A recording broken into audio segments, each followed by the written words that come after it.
जो वो दलित वोट है वो किस तरह ट्रांसफर हुआ है, ये अपने आप में बड़ा सवाल है। प्रियंका गुप्ता हमारे साथ बनी हुई है कांग्रेस की तरफ से। प्रियंका जी, क्योंकि इंडिया अलायंस को लेकर कहा जा रहा है कि बड़े भाई की भूमिका में कांग्रेस है, तो किस तरह से देख रहे हैं ये तमाम नतीजे जो आए हैं?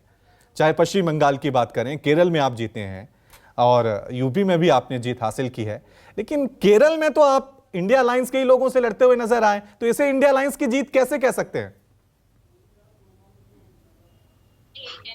ये जो इंडिया गठबंधन की जीत है उसके लिए देश की जनता को धन्यवाद, और यहाँ बैठे हमारे समाजवादी पार्टी के भाई और टीएमसी के भाई बैठे हैं उनको भी हम धन्यवाद देना चाहेंगे। पर एक बात मैं जरूर कहना चाहूंगी कि जिस तरह की जीत आज हुई है वो एक तरह से भारतीय जनता पार्टी के जो अहम है, जो अहंकार है, उसकी हार। जिस तरह से उन्होंने एक प्रचलन बना रखा था कि एक चुनाव खत्म होता है, ये दूसरे चुनाव में पहले से तैयारी चालू कर देते हैं, तो ये उस पर भी एक करारा प्रहार है। और मैं समझती हूँ कि ये उनकी नींद अब इस तरह से आ रही होगी, ये वही बता सकते हैं। दूसरी चीज मैं कहना चाहूंगी, जनता के मुद्दे कितने इम्पोर्टेंट हैं ये इस बात से साबित होता है। जो किसानों के मुद्दे हैं, जो गरीबों के मुद्दे हैं, जो छोटे व्यापारियों के मुद्दे हैं, जो बेरोजगारी का मुद्दा है, वो सारे मुद्दे अब हावी हो चुके हैं। क्योंकि जनता अब सवाल पूछ रही है। जनता इन मुद्दों में उलझना नहीं चाहती कि इंडिया जीता या भारत जीता। जनता इन मुद्दों पर बात करना चाहती है कि बेरोजगारी जो इस देश में हो रखी है 45 सालों में सबसे ज्यादा, उस पर कौन जवाब देगा? क्योंकि पिछले 9.5 सालों से आपकी केंद्र में सरकार है, उत्तर प्रदेश में भी आपकी 7 साल से ज्यादा की सरकार है, तो इन सारी चीजों का सवाल अब पूछा जाएगा। तो मैं सिर्फ इतना कहना चाहती हूँ कि ये एक अलार्मिंग सिचुएशन है।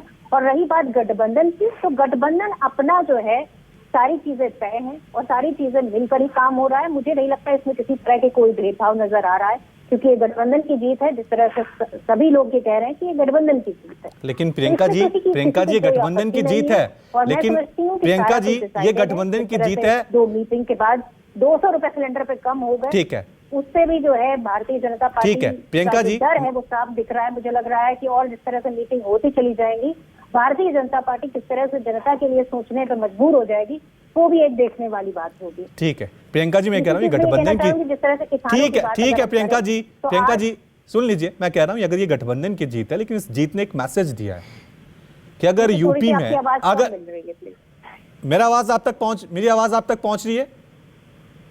थोड़ी सी आवाज कम पहुंच रही है। ठीक है, अगर आप पहुंच रही है तो सवाल सुन लीजिए।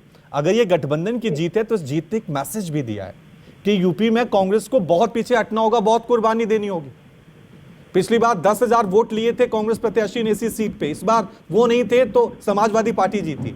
तो सबसे ज्यादा कुर्बानी अखिलेश आपसे मांगेंगे जब लोकसभा चुनाव होंगे, तैयार होंगे इस कुर्बानी के लिए आप? देखिए, मुझे लगता है कि अब इंडिया गठबंधन की जहाँ बात होती है वहां पर सब एक साथ मिलकर इस विषय पर बात करेंगे।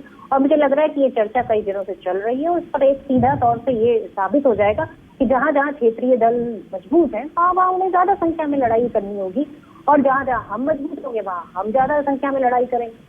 तो असली मकसद ये है कि किस तरह से भारतीय जनता पार्टी की जो नीतियां हैं जिनसे जनता ऊब चुकी है, लड़ाई उनसे है। ठीक है, क्या ये नीतियों की जीत है, क्या ये मुद्दों की जीत है, या फिर ये इंडिया अलायंस और एनडीए में एक बड़ी जंग हुई है जिसमें इंडिया अलायंस 4-3 से आगे नजर आ रहा है?